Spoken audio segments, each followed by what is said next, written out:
Bonsoir à tous, bienvenue sur Culture Mag. Alors mon invitée de ce soir est une femme, une comédienne. Elle nous vient tout droit de Paris. Elle est toute rayonnante, toute en couleur, un peu à l'image de son spectacle Femme de couleur qu'elle jouera ici à Bruxelles très bientôt. Mon invitée est Samia Orozman. Bonsoir Samia, salam alaikum. Alaikum salam. Comment allez-vous? Oui, ça va très bien, alhamdoulilah. Et toi, ça va bien? Ça va, super, super. Bienvenue en Belgique, bienvenue à Bruxelles. Merci. Comment vous vous sentez ici à Bruxelles? Chez moi. Chez vous. Alors on voit, vous êtes tout en couleur. Comme toujours. Vous allez jouer votre spectacle très bientôt. Avant de parler du spectacle, présentez-vous en quelques mots. Alors, je m'appelle Samia Orozman, je suis comédienne, humoriste, et donc j'organise des plateaux d'humour qui ont un concept un peu particulier, c'est de faire rire sans vulgarité et sans insulte. Donc voilà, je m'amusais à aller sélectionner dans les petites salles parisiennes des comédiens pour venir faire des spectacles sans vulgarité, pour pouvoir faire venir les familles au théâtre. Et donc c'est un concept qui a assez bien fonctionné puisqu'il a été repris après par d'autres, donc je suis ravie. Et voilà. le titre c'est Samia et les 40 comiques. Samia et les 40 comiques. Est-ce qu'il y a 40 comiques sur scène? En tout et pour tout, ouais, il doit y en avoir même plus que 40, mais pas le même jour. Ah ok, et pourquoi 40 comiques? Pourquoi le nom 40 comiques? Parce que je trouvais ça assez sympa et puis très égocentrique, hein. Il y avait mon nom dedans, Samia, et puis les 40 comiques, tu vois. On aurait pu appeler ça Samia et les autres, mais ça devenait un petit peu trop exagéré.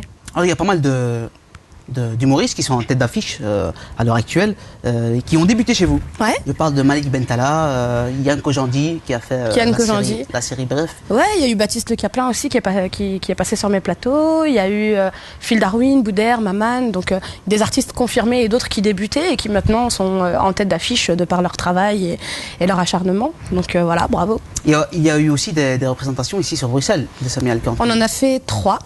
Et la dernière, c'était au Palais des Beaux-Arts le 15 juin dernier et ça s'est très très bien passé.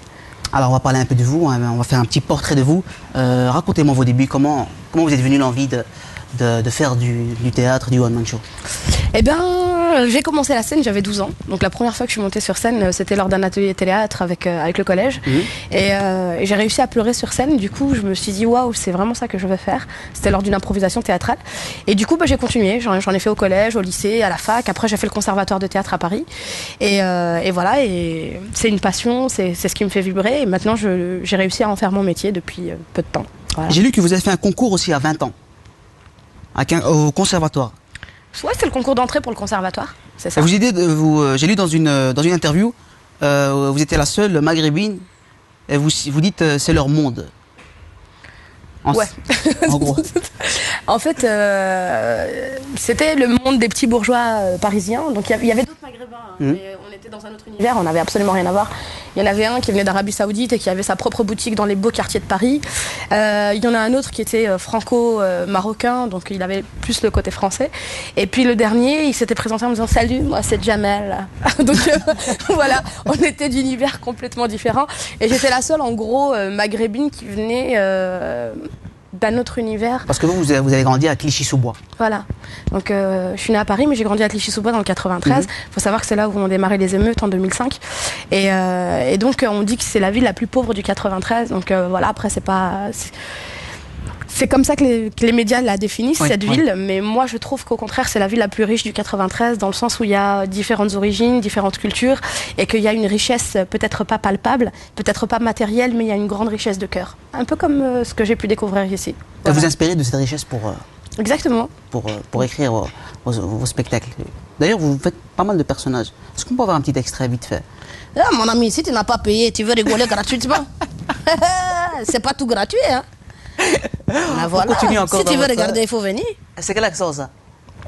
Ça, c'est l'accent du Mali. Parce que vous faites pas mal, vous prenez les accents africains. Oui, c'est ça. De plusieurs pays. Vous faites l'accent du Mali. En fait, j'explique qu'il y a une différence entre les accents du Maghreb. Comme tous les Marocains doivent le savoir, les Tunisiens, quand ils parlent, par exemple, ils ont tendance à chanter un petit peu. Non, mais vraiment, Wallah, c'est un endroit formidable. Je te dis quelque chose entre nous. Mon papa, tous les samedis, il nous emmène en sortie. Et bien sûr, c'est normal, on a des gens civilisés. On a fait la révolution. Et puis après, il y a les Algériens qui sont un petit peu plus virulents. Ah, la balle! Tu vois. Et puis il y a les Marocains. Les Marocains, moi, alors, je trouve comment les Marocains? Et voilà, si je le dis ici, je vais me faire lapider. On est dans un studio où il n'y a que des Marocains. Non, vas-y, je vais éviter. Je suis italien. Non, je préfère que les gens viennent découvrir et comme ça leur fera l'effet de surprise. Je vais pas raconter tout mon spectacle, ça n'a aucun sens. Bah super, Mais, laissez découvrir Samia. Voilà, tout simplement. Ouais, en tous les cas, moi j'adore le Maroc, je suis vraiment amoureuse de ce pays. J'ai eu l'occasion d'y aller à 2 reprises. Et là, j'y retourne normalement à la fin du mois. Inch'Allah, je vais jouer à Rabat. Donc je suis vraiment ravie parce que c'est un super accueil que font les Marocains. Bah, invitez-la, Samia, voilà. Elle va jouer à Rabat. Allez, il y a des dates ou pas pour le Maroc? C'est le 22 décembre, Inch'Allah, je vais jouer avec Hassan El-Fed. Après, je connais pas le nom de la salle, mais je sais que ce sera à Rabat et c'est en faveur des orphelins du Maroc. Super. Vous dites, pour continuer un peu encore dans votre parcours, vous dites les cours privés étaient payants, mais comme j'étais clichéoise, donc résidente à Clichy-sous-Bois, on ne m'a jamais demandé de l'argent. Ouais, c'est ça. En fait, le professeur de théâtre avait décidé de faire un petit arrangement pour ceux qui venaient de Clichy-sous-Bois. Et donc, c'était dans une commune voisine qui s'appelle Livry-Gargan. Les gens avaient un petit peu plus de moyens, donc tout le monde payait. Et puis ceux qui venaient de Clichy, comme on était encore lycéens, qu'on était encore à l'école, on ne payait pas. Vous êtes nounou aussi, j'ai vu ça. J'ai été nounou pendant longtemps, j'ai arrêté. Mais j'ai été nounou pendant longtemps et j'étais payée pour faire des bisous et des câlins. C'était génial. Je suis payée pour faire des bisous et des câlins, c'est le meilleur boulot du monde. Ça et la comédie. Être payée pour donner du bonheur, c'est encore mieux. Donc voilà, après moi j'ai toujours rêvé de la scène depuis que je suis petite, mais en attendant, comme à un moment j'avais mis ça de côté, en pensant que mon voile m'empêcherait d'évoluer et d'avancer dans ce métier-là, et ben je m'étais mis à garder des enfants parce que c'est aussi ma seconde passion. Et donc j'ai fait ça pendant plus d'une dizaine d'années. Et maintenant que le théâtre commence à fonctionner, alhamdoulilah, et ben j'ai mis un petit peu de côté. Et vous voyez les enfants que vous avez élevés maintenant? Ouais, j'ai toujours contact avec eux, je leur ai appris quelques mots d'arabe, ils sortent des phrases genre salam alaikum, et ils sont mignons tout plein, et c'était rigolo parce que quand ils étaient petits, je les mettais souvent sur mon dos, je les portais à l'africaine, et quand j'arrivais au parc, il y avait toutes les arabes qui me regardaient de travers, genre c'est quoi ça? Et donc ils voyaient un petit blond aux yeux bleus sur le dos d'une maghrébine portée façon Afrique noire. Ouais. Quoi. Et là les gens comprenaient rien du tout. Et donc voilà, en gros ça revient un petit peu à ce que je raconte dans mon spectacle, c'est que femme de couleur, c'est pour représenter toutes les couleurs un petit peu du monde. Et je suis quelqu'un qui va pas parler que des arabes aux arabes, mais être une passerelle entre un petit peu tous les univers. Donc je parle des maghrébins, des noirs, des français, des franco-français, parce que je suis française aussi, mais des franco-français. Je parle de toutes les nationalités et l'objectif c'est de rassembler tout le monde. Ouais. Bah justement, là, on est dans le vif du sujet, on parle du spectacle. Moi, je propose qu'on se regarde un petit teaser, tout de suite. Alors j'ai le droit à des réflexions complètement bêtes du genre oh, Samia, tu portes le voile. Arrête, déconne pas, tu sais qui me l'a mis, je peux même pas capter. Alors le chauffeur il va tranquillement, il s'installe, il démarre. Il vient de commencer dans le 93, il sait pas comment ça se passe. La fille, la maman va le voir comme ça, ça y est, t'es à conduire dans le bus.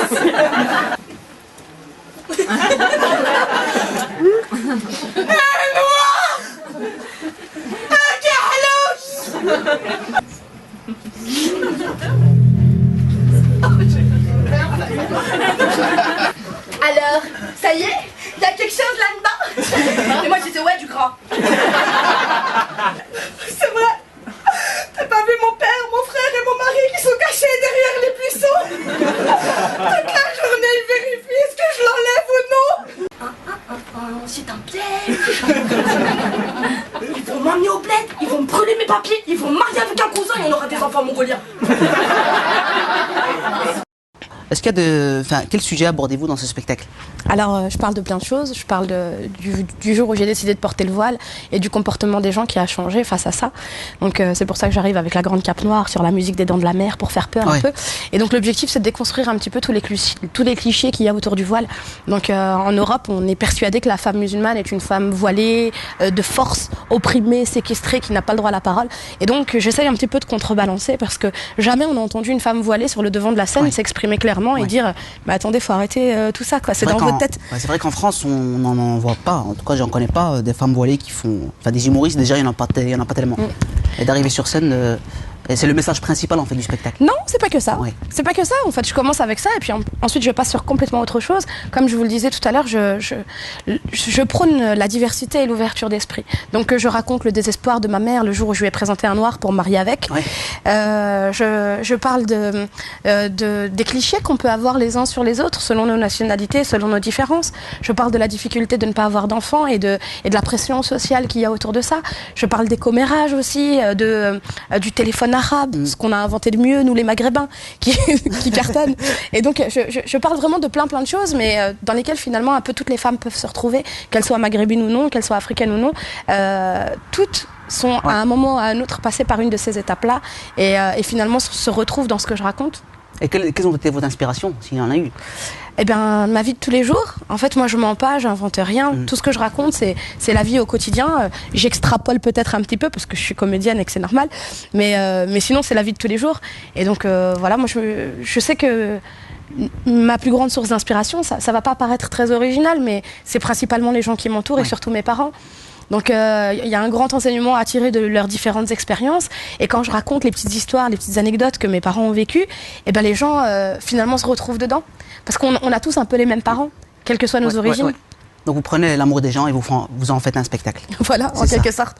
Et donc à travers mes textes, il y a toujours dans chaque sketch une petite morale, même imperceptible, mais qui a pour but de tendre à s'améliorer au quotidien, chacun, quel qu'il soit. Par exemple, le sketch sur le fait de ne pas avoir d'enfant, ben, celui qui regarde ce sketch-là et qui a eu dans son entourage quelqu'un qui n'a pas eu de gamin et qui a déjà fait des réflexions déplacées va se dire « Ah ouais, c'est vrai, je me suis peut-être pas rendu compte, mais j'ai pu blesser cette personne. » Et donc, il va peut-être se remettre en question sur sa façon de se comporter. Et donc, de la même manière, moi, il m'est arrivé de voir des femmes qui sont venues me voir à la fin du spectacle en me disant mais merci, t'as mis des mots, sur mes douleurs. » Et donc, d'avoir réussi à toucher cette souffrance-là et d'en parler de cette façon-là, ça les a soulagées. Donc tu vois, elles ont réussi à en rire et à prendre de la distance. Et donc, est-ce que vous le prenez comme un combat, ce spectacle? Combat personnel? Ben, en quelque sorte, parce que je parle de toutes mes souffrances en tant que femme. Donc oui, et pour moi, il y a un message à porter derrière. Donc après, il y a des gens qui pensent que faire rire, juste pour faire rire, c'est déjà chouette. Mais moi, ce que j'espère, c'est faire rire et faire réfléchir derrière. Donc vraiment, il y a des petits messages dans chacun de mes sketchs et j'espère que les gens comprendront ce que j'ai eu envie de dire. En tout cas, vous êtes très souriante sur scène. Ouais, même en dehors. Même en dehors, ici dans nos plateaux aussi. Et même quand vous êtes venu, j'ai vu vous avez eu un sac I Love Bruxelles. Ouais, et en fait, j'ai tout le temps un sac sur moi où il y a marqué Bruxelles partout. Parce que je suis amoureuse de Bruxelles. En fait, c'est fou, mais ici, j'ai l'impression d'être dans le monde des bisounours. Tous les gens que je croise sont hyper souriants, ils sont... Enfin, ça n'a rien à voir avec Paris. À Paris, tout le monde fait la gueule, tout le monde est stressé, les gens n'ont pas le temps. Alors qu'ici, non, il y a une dimension beaucoup plus humaine. Bah, c'est les Bruxellois. C'est les Bruxellois. Ouais, c'est les Belges en général. De toute façon, moi, tous les Belges que j'ai rencontrés sont beaucoup plus cool. Je veux dire, un Parisien qui vient voir un spectacle, il va s'installer genre vas-y, fais-moi rire. Alors qu'un Belge qui va voir un spectacle, il s'installe en se disant ouais, on va passer une chouette soirée. Ça n'a absolument rien à voir. Les Belges ne se prennent pas au sérieux comme les Français. Et surtout, de surcroît, les Parisiens. Les Parisiens ont un réel complexe. Ils sont, enfin, pas tout le monde. Après, il y a toujours des exceptions, mais en général, ils sont imbus d'eux-mêmes. Ils sont hautains. La réputation qu'on a nous, les Parisiens, elle est vraiment justifiée. Moi, quand je marche dans la rue à Paris et que je souris aux gens, on me prend pour une folle. Ah oui, carrément. Quand c'est un type, il croit que je le drague, et quand c'est une nana, elle se demande ce que je cherche. Tu vois, il y a toujours un souci. Et alors qu'ici, quand on sourit à quelqu'un dans la rue, spontanément, son réflexe va être de sourire aussi, comme le ferait un enfant ou n'importe qui d'autre. C'est un peu votre monde des bisounours. Ouais, c'est exactement ce que je disais. Donc voilà, ici, moi j'adore. Et quand je rentre à Paris, le problème c'est que des fois je garde des tics que j'ai ici en Belgique. Je me mets à sourire. Et là, je me ramasse des claques finalement parce qu'il n'y a personne qui sourit à Paris. Et vraiment, les gens me regardent comme si j'étais complètement timbrée. Et les scènes à Paris, et le fait de jouer à Paris et de jouer ici, est-ce qu'il y a une réelle différence? Ah mais clairement. Le public est-il différent? Clairement. Je ne cracherai pas sur mon public parisien. Oui. Le public parisien, Dieu merci, les gens qui viennent me voir sont super, il n'y a rien à dire. Mais je sais qu'au niveau des rires, ça n'a absolument rien à voir. Je veux dire, un Belge qui rigole, ça vaut 30 Français qui rigolent. Ah ouais. Mais ça n'a rien à voir. Il rigole avec l'accent peut-être. Je sais pas, mais la salle, elle vit. Ouais. Après, moi je sais que par exemple, j'avais joué à Lille, les gens rigolaient en mode vibreur. C'était genre... On les entendait pas. Et toi, t'es sur scène, tu dis ah, je suis nulle, personne ne rigole. Et en fait, si, ils rigolent, mais juste on les entend pas. On les voit, mais il fait noir, donc on les voit pas trop. Et à la fin, ils viennent te voir, oh, c'était génial, j'ai adoré, excellent. Mais pourquoi t'as pas rigolé? Pourquoi t'as pas fait de bruit? Pourquoi tu m'as laissé croire que j'étais nulle? Et donc voilà, c'est juste. Est-ce que vous avez déjà eu des mauvais retours ou des mauvaises critiques par rapport à votre voile sur scène? Oui, j'en ai déjà eu quelques-unes. Sur Billets Réduits, qui est un site sur lequel on peut réserver des places, j'en ai eu 2 ou 3 de personnes qui disaient oui, je viens au théâtre pour me distraire et sûrement pas pour entendre son avis sur le port du voile. Donc voilà. Ensuite, face à face, j'en ai jamais eu, clairement. Et sinon, j'ai déjà eu sur le site sur lequel vous êtes allé trouver l'article que vous citez depuis tout à l'heure. Oui. C'est un article que j'avais pas spécialement apprécié, mais bon, c'est pas grave. On aurait dû en discuter avant. C'est pour combler. Donc, non, cet article-là, je l'avais trouvé très misérabiliste, en fait. Parce qu'il me décrivait comme la pauvre petite jeune fille qui venait de banlieue et qui avait eu la chance d'aller au conservatoire d'art dramatique de Paris. Et donc, c'est absolument pas comme ça que moi je l'avais décrit à la journaliste. Mais après, il y a des choses qui se perdent et des incompréhensions qui se créent et qui sont retranscrites d'une façon qu'on n'aurait peut-être pas voulu. Mais bon, c'est autre chose. Bref, en ce qui concerne... je sais plus ce que j'étais en train de dire. Je me suis embrouillée avec moi-même. J'étais en train de dire quoi? On parlait de quoi? Je sais plus. Non, mais en fait, mes copines, elles m'appellent Doris. Je sais pas si je peux vous tutoyer? Avec plaisir, faites Voilà, comme vous voulez. Eh ben, mes copines, elles m'appellent Doris parce que c'est le poisson dans Nemo. Tu vois, le poisson qui est comme Oui, ça. oui, oui. Et puis, il montre à Nemo la route. Et puis, à un moment, il dit: mais qu'est-ce que tu veux? Qu'est-ce que tu cherches? Qu'est-ce qu'il y a? Qu'est-ce que tu veux? T'es qui? Qu'est-ce qu'il y a? Eh ben, moi, c'est pareil. Une minute après, si je suis en train de parler d'un truc, je suis à fond, passionnée. Et puis, j'oublie. Bon, en fait, ma question, en fait, c'était pour anticiper ma deuxième question, la suite. Est-ce qu'on vous a déjà, quand on vous pose des questions lors des interviews, c'est pas le cas ici, on vous ramène tout le temps à vos origines et à votre confession. Ah, souvent. Souvent, dans la presse, les articles que j'ai eus, c'est toujours le halal comedy show, la fille voilée, nanana, sous mon voile, il y a une fille qui réfléchit, alors que j'en parle pas. Je veux dire, c'est le premier sketch que je fais, donc avec lequel j'entre, mais pour que les gens sachent à qui ils ont affaire. Donc j'arrive avec cette grande cape noire, et quand je l'enlève en disant vous inquiétez pas, je le mets en décapotable, c'est une façon de leur dire sous ce voile se cache quelqu'un comme vous, avec les mêmes appréhensions, le même humour, les mêmes délires. Et donc c'est juste une façon de me présenter et d'aller au-delà du cliché, de passer à toute autre chose. Et le problème, c'est que les gens, quand vous avez un bout de tissu sur la tête, et ben forcément ils vont focaliser là-dessus. Et surtout que ça s'était pas encore fait, une foulardée qui montait sur scène pour faire des shows quand j'ai commencé. Donc du coup, pour eux, j'étais un peu un ovni, quoi. Ouais. Donc souvent, effectivement, on met le doigt là-dessus, alors que pour moi, c'est pas ce qui me caractérise. Je veux dire, au-delà de mon foulard, j'ai quand même une personnalité, je suis quelqu'un, je fais des choses. C'est une artiste avant tout, une comédienne avant tout. Exactement. Et donc, j'essaye, moi, de mettre un petit peu de côté. Après, tout le monde ne sait pas forcément au début que je suis voilée. Donc, par exemple, quand j'ai participé à des concours, je mettais pas ça en avant. Je parlais de toute autre chose. J'arrive en tenue africaine, donc les gens savent pas que c'est un voile que je porte. Et donc, après, par la suite, ils finissent par le découvrir. Et là, on vous voit différemment. Mais au prime abord, je suis avant tout une artiste et une comédienne, comme tu le disais. Voilà. Donc ça vous énerve un peu, donc s'il vous plaît, laissez-la. non, pas que ça m'énerve. Non, je plaisante. Parce que ça fait partie de ce que je suis, mais en même temps, être réduite à ça. La comédienne voilée, je trouve ça triste. Ouais. Parce que j'ai plein d'autres panels, j'ai plein d'autres flèches à mon arc, voilà, c'est le mot qui sortait. Et donc, voilà, faudrait aussi porter son attention sur autre chose que ça. Bon, on va continuer avec cette parenthèse de belgitude, puisqu'on va jouer un petit quiz.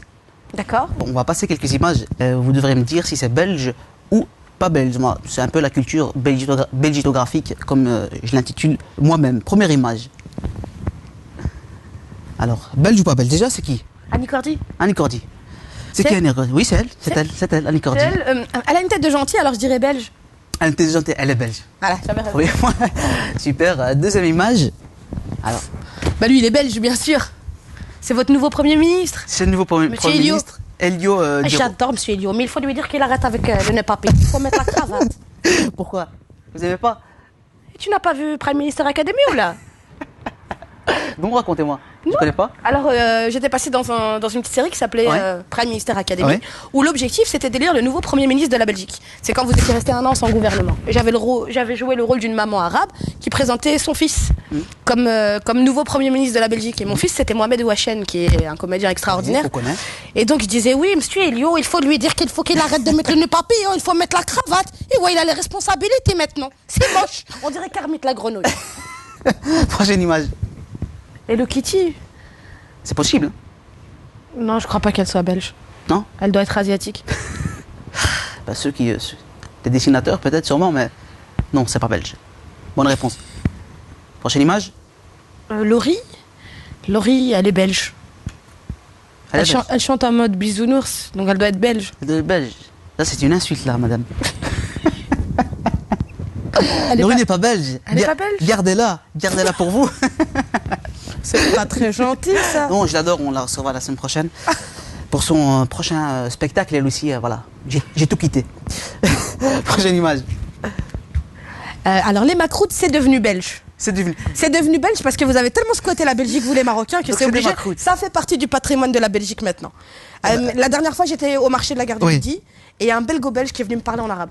Et j'ai bugué, je lui ai dit, mais qu'est-ce qui se passe? Il m'a dit, il faut s'intégrer. Donc les macroutes, peut-être des macroutes au spéculoos à la Bientôt. grande place. Bientôt. Voilà, les macroutes, la spécialité de Samir, bientôt à Bruxelles. Prochaine image, Bah, Tintin, c'est belge. Tintin c'est belge. Bien sûr. Tintin, c'est belge. Mais oui, Super. vous avez reçu Gad Elmaleh et toute la clique quand ils sont venus présenter le film. Oui, J'étais là. ouais. Mais vous êtes souvent en Belgique en fait. Il J'essaie. faut vous installer ici en fait. J'aimerais bien, mais mon mari veut pas. Eh ben, faites une annonce à votre mari, je sais pas. S'il vous plaît, Comment- Malik, s'il vous plaît. Comment s'appelle votre venez mari? ici. Malik. Malik. Malik, il y a de très bons apparts ici à Bruxelles.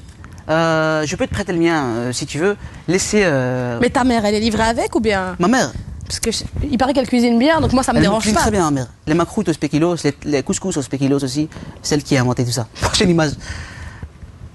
Oui, elle est belge. Comment s'appelle-t-elle? J'ai oublié son prénom, tu m'en demandes trop. Mais je sais qu'elle est belge. Elle est belge. Virginie Hoc. Voilà.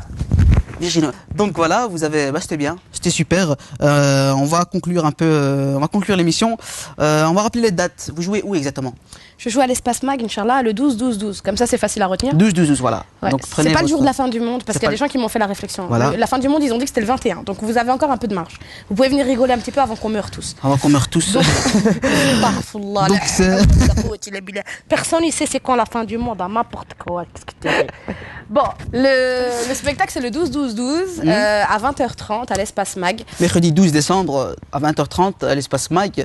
On peut réserver sur le site, j'imagine. Oui. Alors en prévente, je sais qu'elles sont à 8 € les places et le jour J, elles se prend à 10. Voilà, donc un site internet www.espacemag.be. Allez-y, elle est exceptionnelle. Moi, je vais y aller avec toute ma famille, avec ma mère aussi. Marhaba. Super. Votre actu, une actu, vous jouez, vous avez d'autres dates en France Je joue tous les mardis en fait en France, Oui. à Paris, dans le 20e arrondissement. Et à partir du mois de janvier, Inch'Allah, ce sera tous les lundis et mardis. Donc voilà, c'est pour ça que j'avais apporté le flyer. Est-ce que tu veux que je l'explique le flyer? Ce que vous voulez. Ouais. Alors en fait, là, il y a une petite dame qui est en colère. Je sais pas si tu la vois. La petite dame qui est en Oui, colère, oui. c'est Nadine Morano. Tu la connais? Oui, Nadine Morano. Eh ben Nadine Morano, moi la première fois que je l'ai vue dans une vidéo, je croyais que c'était un sketch. Vraiment, je la connaissais pas. Elle est très Et atypique. Ouais, elle était dans un marché, elle parlait avec un noir, elle lui dit par exemple vous venez d'où? Du Sénégal. Eh bien pourquoi vous n'y retournez pas?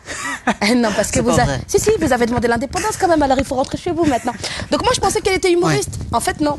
C'est une politicienne. Donc Nadine Morano, elle est là, elle est pas contente parce qu'elle voit une fille qui porte un voile intégral. Et cette fille qui porte le voile intégral à l'extérieur de mon monde, elle est en noir, mais dès qu'elle entre dans mon monde, elle devient fleurie. Waouh. Waouh! Et de l'autre côté, il y a un bus qui a brûlé à cause des révoltes urbaines Ouais. de 2005. Ouais. Mais à l'intérieur de mon monde, il est coloré. Et donc, femme de couleur au pluriel, c'est pour les couleurs que j'essaie Ouais. d'apporter dans ce monde de grisaille dans lequel on vit. Voilà. C'est très égocentrique, mais bon, je suis artiste en même temps, c'est normal, quoi. Est-ce qu'après avoir fait cette émission, je suis coloré maintenant? Avec vous? Eh, mais normalement, ça y est. La couleur, là, elle est à l'intérieur de toi. Ça y est, tu es contaminé. En tout cas, cette émission elle était très colorée. Merci beaucoup, Samir Osman, Wallahi, d'avoir été billahi, avec c'est nous. merci toi. Toi, tu m'as invité là comme ça. Tu me connais pas. Tu m'as fait venir depuis Paris là. Tu es gentil. Tu m'as donné de l'eau. Tu m'as alimenté quoi. La fille là-bas, il m'a fait le maquillage. Je suis bien. Wallahi, billahi, je suis très bien. Est-ce que vous avez un message à faire passer ici aux Bruxellois ou aux Belges, tout simplement? Si, j'ai juste un petit mot à dire qui n'est pas forcément très gai, mais j'ai perdu ma maman il n'y a pas longtemps, le 11 octobre, Allah yarhamha. Et donc je voulais juste dire à tous les gens qui nous regardent, si vous avez la chance d'avoir vos parents, occupez-vous-en bien, prenez-en soin et comme on dit chez nous. Donc, voilà. Merci, c'est avec Prenez soin de vous, ce merci message encore. d'amour que nous quittons. Merci beaucoup, Samir, d'avoir été avec nous. Merci à vous de m'avoir reçu. Vous revenez quand vous voulez. Merci à vous, chers téléspectateurs, d'avoir été avec nous. Je vous donne rendez-vous la semaine prochaine. D'ici là, portez-vous bien. Wassalamu alaikum.